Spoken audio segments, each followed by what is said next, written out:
Hello and welcome back to That's Hot podcast. I'm your host Christian, and here I am in the flesh with our favorite other host, Tambaurlon. Yay! Exciting! Back in Texas. Yes, and the trip was full of content. Mm-hmm. This is probably like the third thing we've recorded. Yeah. So that's why we have the same outfit on. Don't judge. Yeah. That's why we're also very tired. Yeah. This one also is going to get published probably before the Edith Head one. Mm-hmm. So look out for Edith Head. Yeah. Yeah. And possibly some, on my shorts at least, I will post our club experience from Oklahoma. Oh yeah, for sure. It was a riot. It was fun. Yes. So today we are going to discuss our interpretation of what luxury means in the fashion space and kind of all of the little insidious parts that come around that. Yeah. So like we were talking about luxury. Mm-hmm. One thing I randomly texted you one day, and just because we had previously mentioned about the whole Dior scandal. Oh, yes. But for y'all who didn't listen to that previous episode, go listen to it. Yes. But also, Dior is being sued because their bag costs less to produce than, of course, what they're charging for it. But exorbitant. Yes. Exorbitant. So it's like between $53 and $57 to produce the Dior classic bag that basically went viral. Everybody had it, this canvas tote, and they're selling it for upwards of $2,000, maybe a little over.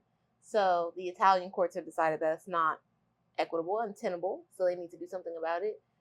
But honestly, us, especially with fashion backgrounds in school, that's kind of what the industry is built on. Yeah. So if you can't make those insane margins, what's the point kind of building a luxury house, luxury brand? And so then I randomly text Tam, and I was like, the whole point of luxury is that it's not necessary. Yeah. That's and like the frivolity of it. Yes. So that's what I want to talk about a little bit with you guys in the comments before we just go into more detail. Do you think that, like you agree with Christian and I, that what makes something a luxury is that it's unnecessary? You don't need it, and it's just either out of convenience or just sheer want that I'm getting this item. Because, if you just need a handbag, first of all, nobody needs a handbag. That's the first thing. But second, if you just need a bag to put your things in, there's millions of options. Yes. You don't know. Yeah, nobody needs a Hermes, Birkin, Crocodile to put, And that is the point. It's like of luxury. It's just that whether it be the cost, not a cost, but whether the intricate techniques used to make it, the material is rare. Yes. Or hard to come by. And also design. Which is a hard one, because then you're going to have people, especially if it's easy to replicate, then quickly you can find it from runway, and they could probably replicate it quicker in a cheaper way than the houses could produce it. Yeah, but that happens all the time, even down to like the ready-to-wear and stuff. And I think that's why that's so much not a thing anymore. Like people don't really even care to buy ready-to-wear for the most part. They just go for the accessories. And then on that market too, it is more down to the you don't need. So, I just like the shape silhouette of the row bag, but it's exorbitant. So it's $4,000. So I can go get one from H&M that looks similar, Zara that looks similar. But I think the people that buy it, and the reason that they buy it 9 times out of 10 is the brand association that comes with it. Yes. It's not necessarily for the item. Or even the quality. No, I was going to say, most people I talk to, they don't even understand about the quality or that it was handmade or anything. They don't care about that. Yeah. It's the notoriety of and whatever is associated with it. And also, people will try to say that, they purchase the Brunello Cucinelli, especially at this point, because it's so synonymous with the quality. But really, it's because of the brand association. Yeah. And so specifically for Brunello Cucinelli, I thought it was so cool. You sent me a TikTok, and the girl was basically explaining all of the things that he does behind the scenes that not really justify, but that make a person that if they really cared about the brand, it's more like palatable to pay these prices for it because of all of the things that he does on the backside philanthropically. Like he restored the town. He invested like a couple $100 million into the town, local town, the founding also town. The paying of the tradespeople. Paying the tradespeople 40% more than the average wage. Yeah. And setting up things that are free to the townspeople, like that school and the soccer field and stuff like that, which is cool. And I guess we can't really compare it apples to apples because we're in America and it's capitalist and blah, blah, blah. But at the same time, we could argue that if you were paying your fair share of taxes, then the government would be doing those things, and it wouldn't be necessary for you to be altruistic. Totally. Let us know in the comments if you agree that people should be paying their fair share of taxes. Yeah. Like, do we want to depend on, it brings the whole conversation of, do we want to depend on the charity of billionaires? Mm-hmm. Because they can donate to things that they want, and it's going to be at their discretion. Whereas a person like Jeff Bezos, he's not paying taxes. Everybody knows that he's notorious for it with Amazon, under the guise of creating jobs that also don't provide a livable wage for people. Right. But the bulk of your money, even if you do charitable things, is going to all the space exploration, and that does not benefit anyone on planet Earth. No. So, like, what is the point of that? Like, if Hermes said, "Oh, we have a space program. We're donated to the colonization on Mars. We want to be the first luxury brand on Mars." So we're selling to nobody there. Yeah, so we're donating a lot of money to that. Yeah. Or other brands that we talked about that had like a scandal.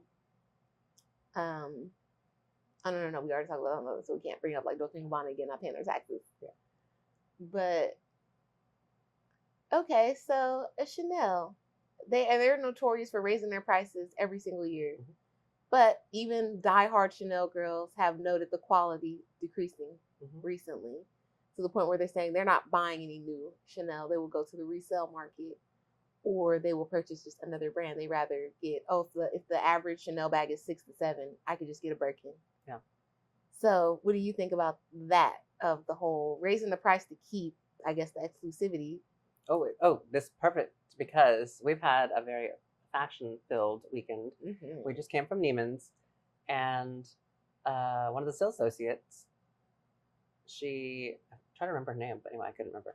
But one of the sales associates, she was telling us all about Schiaparelli, and this particular boutique is one of 3 Schiaparelli maisons. Yes. In the U.S. And I was talking to Tam about, they can't just call it a shop within a shop because the prices are so ridiculous. But the quality is there. The quality is there for sure. But even if we're going to go, like the Cucinelli example, okay, your quality is there, so that costs a certain amount of money. Design, we can pay for that a little bit. And then we can say your workers, your seamstress, because we've seen behind the scenes videos of Daniel Roseberry, the atelier, people hand beading, doing different things. So, okay, those 3 factors, with all of that in, and let's say overhead for a store in your but space. Also, we didn't find out until today, 50. Oh, yeah. Yeah.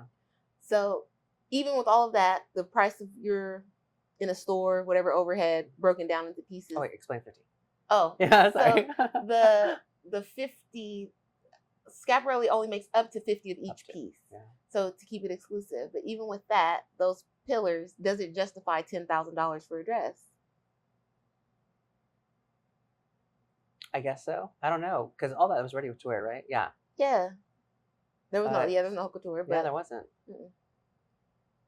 I think you will never see another person with those designs, especially because most of them would be hard to replicate and not have them look cheap. True. The quality, of course, wouldn't be there. Mm-hmm. We will also pop in some photos. Tam herself got to try on some really cool stuff. Shout out to Chris. Oh my God. Yeah. Chris, I don't know what you have going on in your life. I don't know if you're going to graduate, if you're going to have a baby, if you're going to have a wedding, but like, I owe you something, because he let me put on this beautiful Schiaparelli piece. He brought out an archive piece that we would not get to see in person. Yeah. Beautiful.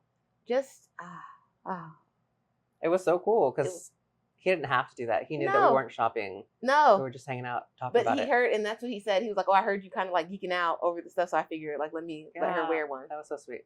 My heart beating out of my chest. Yes. But, yeah, you could not, like, sure, I could get an eye necklace somewhere else, but it wouldn't be like that. Yes. So in our previous episode, we were talking about the basic client and having that affordable piece that the masses could purchase and funding the rest of the house's, efforts.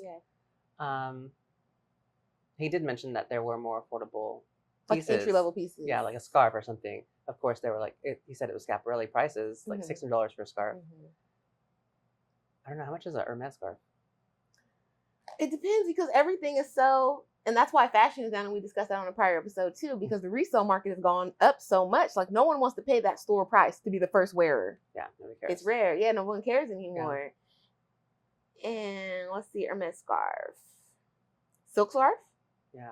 And also, it was interesting because like during this weekend, Emily in Paris came out, and I made her watch a couple episodes with me. That's cute. And the secondhand market is so like vast that even prominently in I guess 2 episodes they mentioned Vestiaire Collective. Oh yeah. Yeah.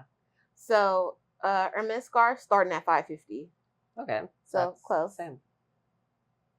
Resale market $134, $248. So. Nice. Sure. But then there's not. I don't see a lot of Schiaparelli on the resale market, and maybe it is because of the limited quality. Yeah. Yes. So the people that bought it really, really want it and want to keep it. Yeah. At least for a time before it ends up. It's not as quick churning as all the other brands. Yeah. I think that was good because we were also in that basic. We'll call it the basic bitch episode. Mm-hmm. We were talking about there needs to be that equilibrium between the mass amount. Mm-hmm. And then also the exclusivity to like maintain their luxury label. And I think that's a good way that Schiaparelli is doing it because like producing up to 50, that's so good. Because that's another thing that I, even as a person who, I'm not filthy rich, but there are things that, okay, I could sacrifice or I could not do this and that to get a piece that I really like. You don't need your eggs. Yeah. Mm-hmm. But at the same time, okay, let's say brand new Dior drop. Mm-hmm. You want to get a dress or you want to get an accessory. When that happens, because I don't know if it's because of social media just being prevalent or fashion relying so heavily on influencers for like the past 10 years, it seems like that item is omnipresent. It's everywhere. Yeah. And you already seen a bunch of girls posting it, which also translates to a bunch of other people seeing it, kind of maybe lusted over the item, gave compliments out. So now even if I purchased it the same day as those girls, if we were all at the runway show, let's make it equitable. And we all did see now, buy now, and we got it. They posted before me. I'm going to wear mine in person. A wedding or something. I go out. They've all seen that look already. Everybody there. Even people that don't necessarily care about fashion have seen it. And it's not special now. Yeah. But I paid $3,000 for this. And I just look regular or basic. Or like I'm copying those other people. Yeah. It takes away. So I think a lot of brands did, and when I was younger, I used to be annoyed by it, like, oh, why don't they have an online boutique? But I think a lot of people were strategic in not doing that because it does add an extra layer of. Because Chanel doesn't have a boutique, right? They sell online now. Oh, really? Yeah. Maybe not everything, but. Yeah. And then that's another thing we were talking about with the store within a store aspect, like of a Neiman's or a Saks. What draws a customer to shop there over going specifically to the Chanel boutique? Mm-hmm. Sometimes maybe proximity or convenience. But other times, you would have to have something special in that location to draw people just to come there. Yes. So I know there are limited drops. And you guys can let me know if you know more. But I know like in certain countries, though, this bag can only be purchased in Dubai, in Tokyo, or this is a limited edition Hawaii collection for Chanel. But other than that, what makes any of it special? Right. And this kind of, because one time we went to New York, and you mentioned it earlier, but like, everything can be purchased online. Mm-hmm. So like, if it's not that exclusive to this particular boutique in this town, what makes it special? I could buy this anywhere. I don't have to go to Paris. I can just sit at home and buy it. Well, I can't, but somebody can. Yes, somebody can. Yes. And not even just, I can buy this online. The experience and stuff is kind of demoted a little bit. You're not going to feel special because there are going to be other people posting it, even if they bought and returned. I don't know. It makes it.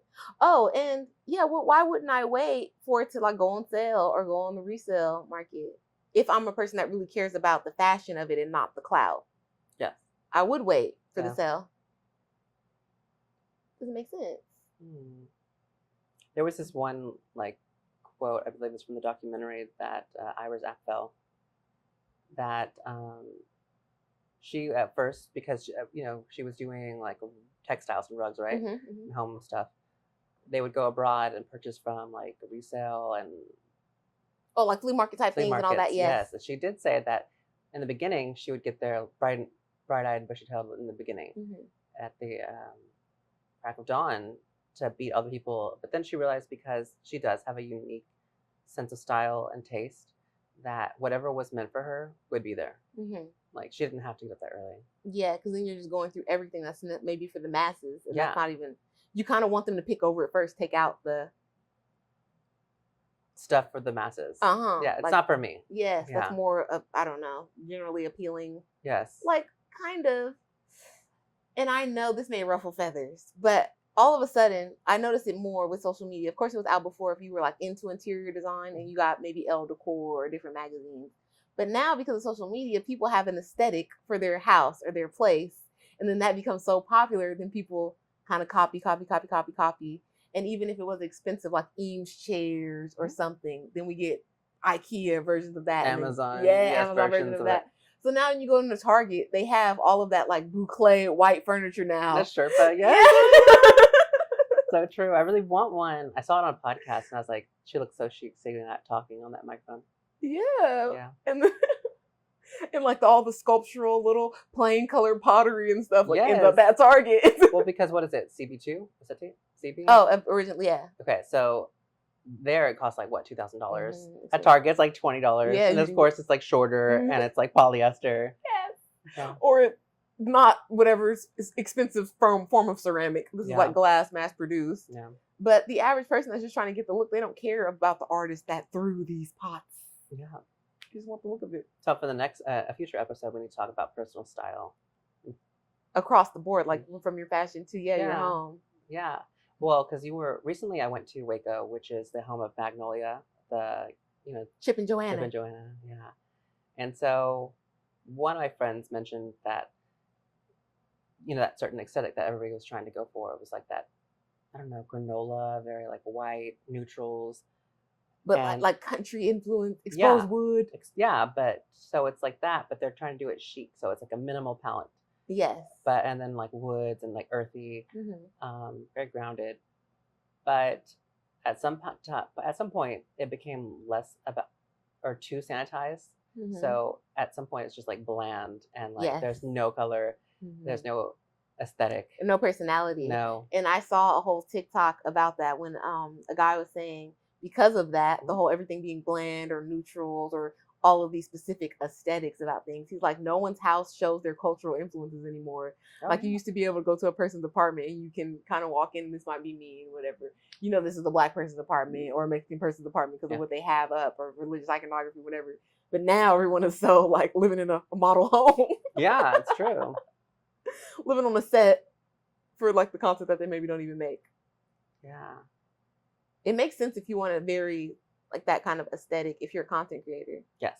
Because you want whatever you're doing to stand out. But if you're living, it should reflect you. Your style and taste. Like it always seems odd to me when there are homes, like we see home tours and stuff. I love that. Yes. Or people that do it on social media, and you have no pictures, like family pictures or people. This is a hotel, it's Airbnb. Yeah. Who lives here? It's wild. But yeah, maybe that goes back to luxury of if you have the means to afford a very expensive couch and end tables and have a well-appointed home, then that is something that you take up. But then if you can't, either you don't care or you get the knockoffs. Yeah. And then I guess at that point it goes into, democratization. Mm-hmm. But then it's like cheapening the original. And then also yours is not going to last as long as the original. No. You also probably, predictably, your style is probably going to end up changing whenever that thing goes out of style. Yeah. You're going to throw that up, throw that away. Mm-hmm. It's going to end up in a landfill, and you're just going to be on to the next trend because it's not your actual style. Yes. And not even just your actual style. You didn't buy it for the purpose of that. You bought it to kind of fit in. Yeah. So that may be the next sad level of capitalism of, it's really going over-ramped to an extreme level. Yeah, now I'm even changing my house out. Yeah. Based on trends. Oh, there was somebody I knew in a previous lifetime. Mm-hmm. And they were renting their furniture. Like their... From like rent to own? Yeah, no, not even that. So it's kind of like a subscription service. Another subscription Oh, I've heard of this. Okay, yes, And so they were subscribing to their couch and their bed. And then at one point, I don't know, I spoke my mind, and I love to interject my opinions. I was like, didn't it make more sense instead of buying a subscription to just pay for the stuff outright and get actual, maybe something that's not as nice, but you own it and it's yours. And it's not on your budget. Yes, it's not coming out monthly. Did you pay for this side table this month? Yeah. Speaking of that, I don't know if any of you guys remember True Life on MTV. I used to be so obsessed with that. Yeah. And it was a show. That's why I said rent to own first, because that's, if you live in a poor area, you've seen rent to own. Yeah, predatory. Very predatory. Yeah. But the girl, she was like a shopaholic. She had a problem. She was buying all these designer clothes, whatever, designer glasses, but all of her stuff was rent to own. And she would be hiding in her apartment because the rent to own truck would be outside, coming to repossess her bed and her couch. Oh my God. Oh, you had a good point, which you should tell everybody about subscription services, and I guess about Gen Z. Oh, yeah. So I watched a very cool YouTube. If I can find it, I'll link it below. But they were talking about subscription fatigue. So they're saying people in Christian and I generation, I don't know, for millennials, we have subscription fatigue because it's just too much. And I know every person can relate to. Maybe it's you're between paydays, because for the most part, most people live in paycheck to paycheck now. And you have plans for this allotted money, and you'll go to sleep and you'll wake up in Hulu and Apple Music, and everyone took their money. Adobe. Yes, Adobe. Adobe has taken your money. And then it's, what are you going to do? It's already gone now. Yeah. And you do subscribe to that thing. So long as you want to cancel, and even if you cancel right now, you can get your money back. Yeah. So, and it puts you in a cycle. So we get annoyed by it. But then the younger generation, it was saying they have been socialized to accept this, because that's even how you can have things. So they don't have as much mobility. Everybody knows the economic situation. But at the same time, they were talking about the dangers of that because, for example, my brother's 21. He's in that prime generation. Let's say he has subscribed to everything, his streaming, his furniture. You don't have a car because they're saying, oh, you don't need to own a car. You can do Uber, you can do Lyft. You subscribe to your groceries. You got HelloFresh, all these different things. You can have Stitch Fix, boxes bringing you clothes. But if you lose your job or you experience any financial hardship, you're unsubscribed from your life. Yes. That was crazy. What can you do? Nothing. You're closed out. And then recently, at that point, can he start a new free trial of a new life? Oh, yeah. But you have to rebuild it all. Oh, you have to resubscribe to everything. Oh, God. And what if you have perks associated? And we were talking about, even dating apps have a paywall that I didn't know about. They do. That's why I'm left with the trash. It's if you want to find real love, pay this $28. Yeah. We'll show you your matches. Mm-hmm. But until then, you get these people that we know are unserious. Because I know that they have to have the data to be oh, these people are on the app. Yeah. They delete it and come back over and over. Yeah. I wonder if they go as deep as to read conversations and stuff too. Maybe not people, but algorithm. Yeah. To see, oh yeah, these people are just looking for hookups or whatever. Trash. Yeah, so interesting. But is that going to become a luxury too? Having a relationship, is that a luxury? Oh, interesting. I didn't think about that. It is whenever, I think they also mentioned that the new generations, not just millennials, but also Z and maybe Alpha, they're old enough now. They're getting old enough. Yeah. But they're tired of the everything's online. So even online dating. Yeah. But then it was something that you said that they also don't know how to interact in real life. No, because they feel like it's awkward, or everything is too. Basically, it's too self-conscious from not being out in social situations and not facing rejection or facing the feeling of feeling awkward in a person's face when you said something stupid or you told a joke that wasn't funny and getting that reaction. Yeah. Where in our time that would be character building and you would learn social interaction. And, yeah. But for them, it's crushing. They don't even set themselves up. Yeah, I'm not going to set myself up for that failure. And it may have something to do too with everyone having a cell phone out now. It's everyone's recording everything and everyone. So you don't want to, go viral trying to dance with a girl at the club and she dubs you, get away from her or something. But it makes people awkward. Yeah. So you're not good online. You're not necessarily good at person. Where do you fit in? Dang. You're a robot. We are the AI. Oh yes. Yeah. Because how do you? But then conversely, I've heard people say that they prefer to online date because you get to see a little more, know a little bit more about the person than when you just meet someone out and it's blank slate. You don't know what they have going on. You go out on a date with them, they're super weird, or because you just agreed. Well, then, yeah, that's true. But also, with us, because we have like this podcast, besides that, our own YouTubes. Yeah. You don't have to deal with it. But somebody recently, when I was chatting with them, I sent them a TikTok, and so like they then found my YouTube and then my whole life, and it's just not equitable. Like no information, but it's my own fault. But is it really though? Because it's not like I'm not hiding anything. Yeah. But you're not exposing yourself in any way. The other side, the other party. Right. So, like, you could fake get to know me. I guess. It's so crazy. But final thoughts on luxury. It still exists. I feel like they have to figure out how to do it right. And Schiaparelli is a good model. Definitely. I think they just need to refine a couple of things. And they mentioned that they have no plans for further expansion in the U.S. They're going to open a couple more boutiques. In Asian markets. 2 more, but and that makes sense just to have something on that side of the world. Yes. Too. And that's good. I feel like that'll keep with exclusivity. Oh, another thing that they are doing to keep their luxury is half of, so let's say it's up to 50, but let's say for these purposes they made 50. 25 stay in Paris at that boutique, and then the other 25 are dispersed out around the world. So that goes more to your point of, if I can muster up to 12 to 15,000 for this Schiaparelli look, and I go out in Los Angeles or I go out in Dallas, I know no one else is gonna have it on. Nobody. So yeah, you're paying for that. I guess it's the closest thing that you can get to haute couture for ready to wear line. Yep. And that does bring value. Totally. And they're collectibles, like they're pieces. Very much collectibles. That's what I was thinking when I was in there. Like, maybe even because they're so memorable, you can't wear it multiple times. Yeah. Oh, and then, so what I think about like previous, like 1950s, 40s, Dior or Balenciaga, what we think of as like the new look or whatever, like a Balenciaga look, those pieces could, if they were separates, could be worn on multiple occasions. They weren't like statement pieces. Yes. But whereas a Schiaparelli, that is like a wearable art piece, and it is more of a statement.